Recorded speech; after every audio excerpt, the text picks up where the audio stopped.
sa loob ng 2,000 taon. Ang libingan ni Cleopatra, ang pinakadakilang cold case sa buong mundo. Mga arkeologo, mga emperador, at mga magnanakaw, lahat sila ay naghahanap nito at bawat isa sa kanila ay nabigo. Pero ngayon, tapos na ang paghahanap. Mga siyentipiko na sumusunod sa isang kakaibang signal, sa wakas ay nagdrill, papasok sa isang selyadong silid malapit sa Alexandria. Naghahanap sila ng libingan ng isang pharaoh. Pero ang nakita nila sa loob ay hindi lang isang mummy. Ito ay isang 2,000 taong babala, isang makina, at isang deskubrimiento na binabago ang lahat ng akala natin tungkol sa sinaunang mundo. Ang teoryang bumago sa lahat. Sinasabi sa atin ng mga sinaunang manunulat na siya at ang kanyang kasintahan, ang Romanong general na si Mark Antony, ay inilibing na magkasama sa isang matayuog at magandang monumento. Pero hito ang siste.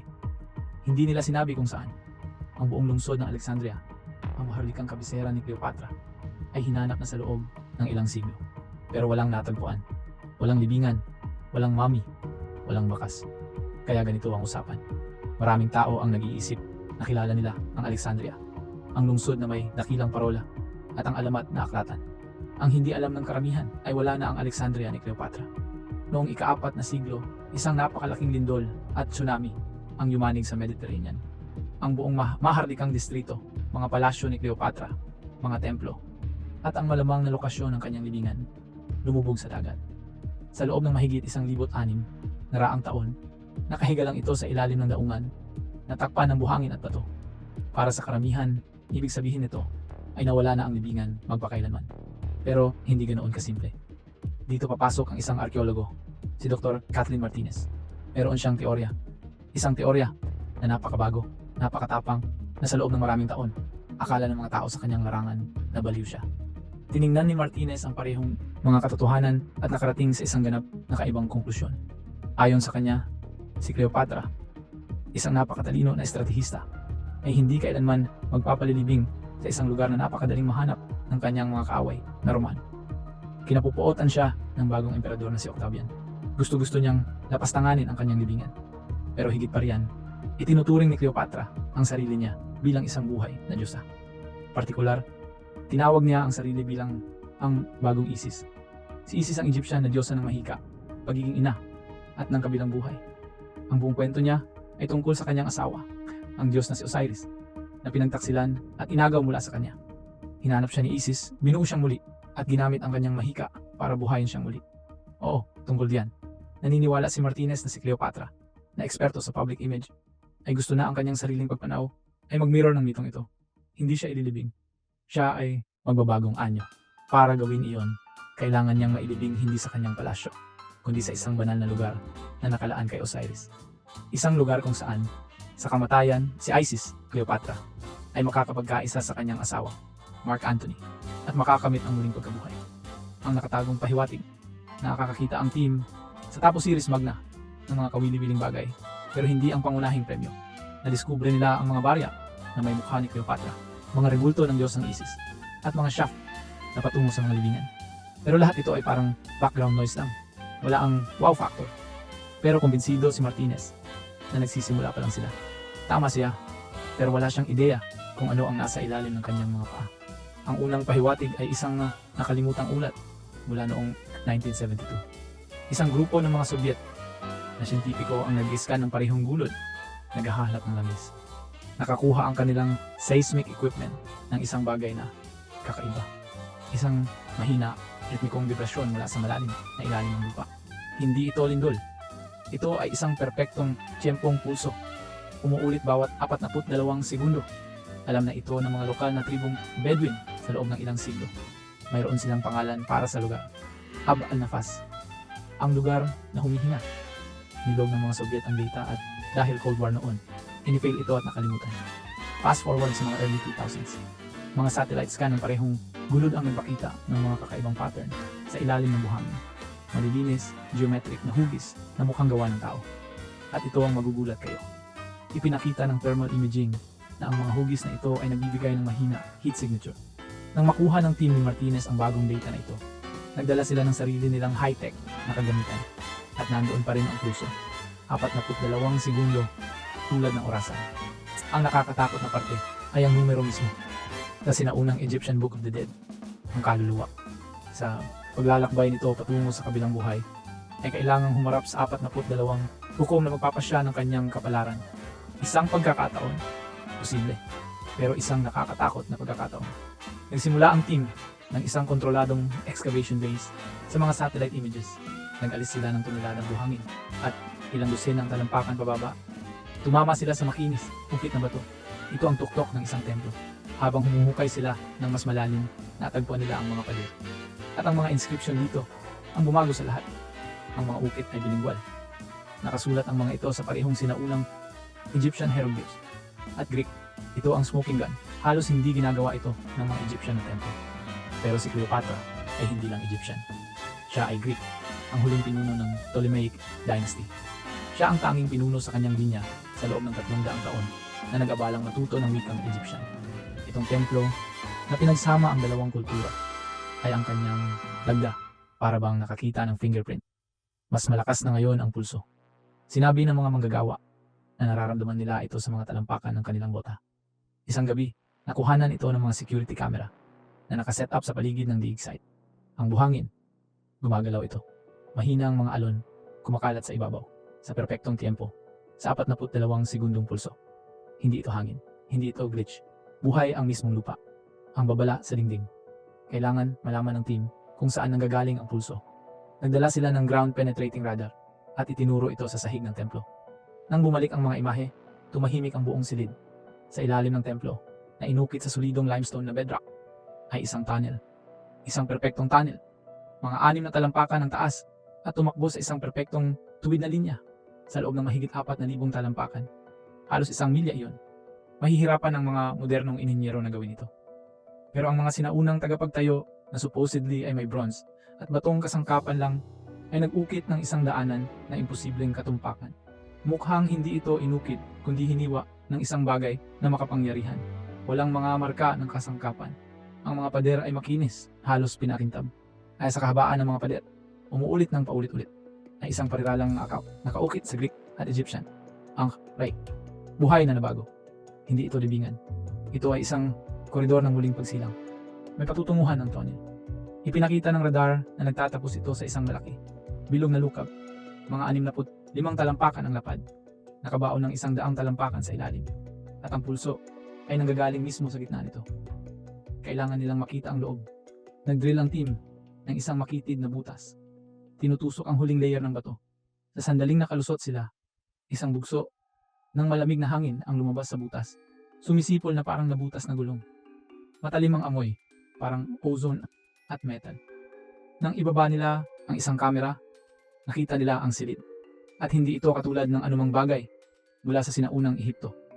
Ang mga pader ay hindi ukit na bato. Natatakpan ang mga ito ng isang itim, salamin tulad na layer, na para bang ang buong silid ay sobrang pinainit at natunaw mula sa loob. Ang kisame ay isang obra maestra. Daan-daang maliliit, matingkad na asul na bato, lapis lazuli, ang nakadikit sa bato. Bumubuo ng isang mapa ng mga bituin. Ipinapakita nito ang Diyos ng Isis, mga kamay na nakaunat, binubuhay ng muli si Osiris. Pero ang magandang sinik ay katabi ng isang nakakatakot na mensahe. Sa mga pader, ang parehong babala ay nakaukit, paulit-ulit.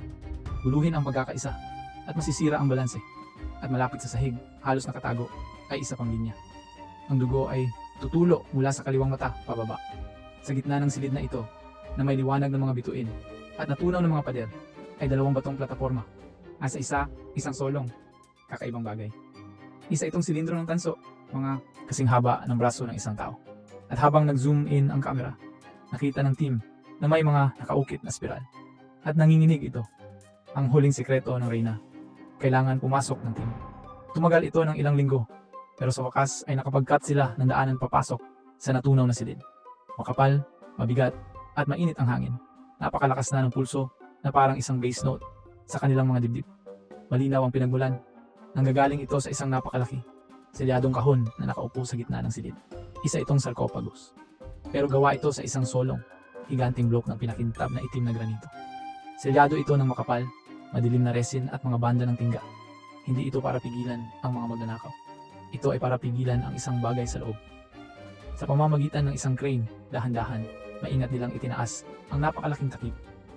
Sa sandaling bumukas ito, isang bugso na mainit, umuusok na hangin ang lumabas.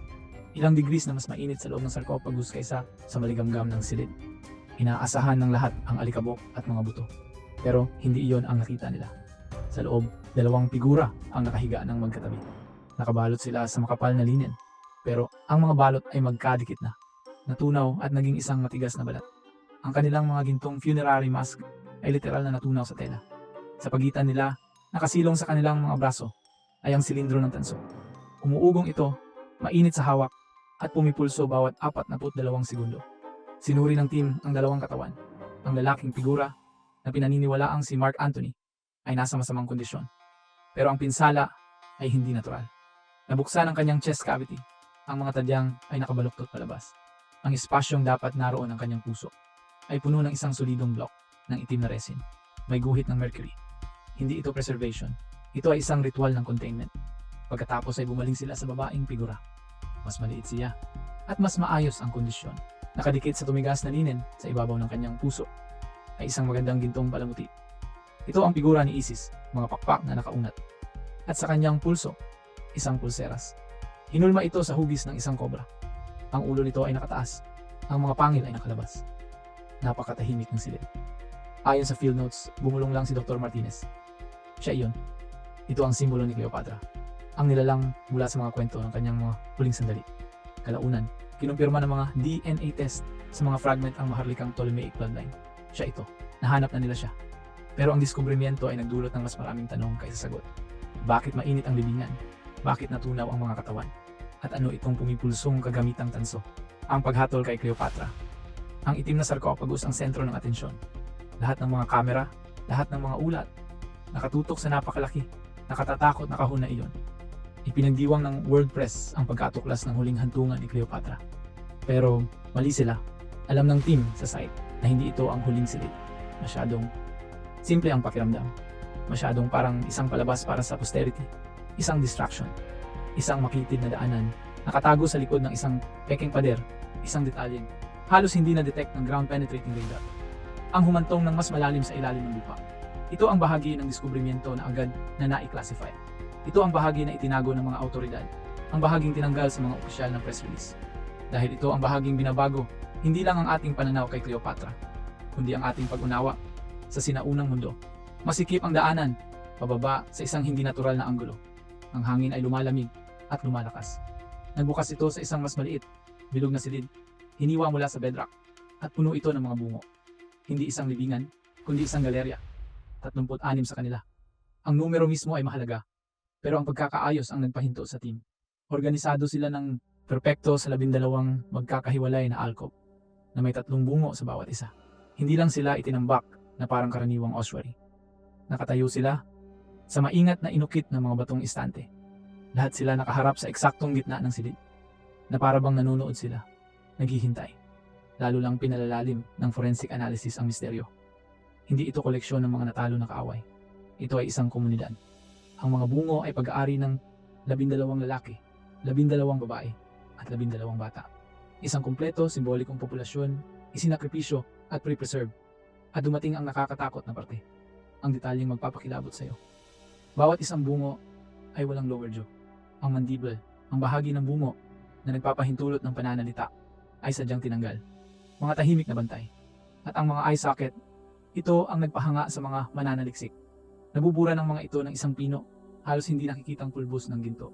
Nang tamaan ng mga helmet light ng team, mukhang kumikislap ang mga socket. 36 na paris ng mga gintong mata.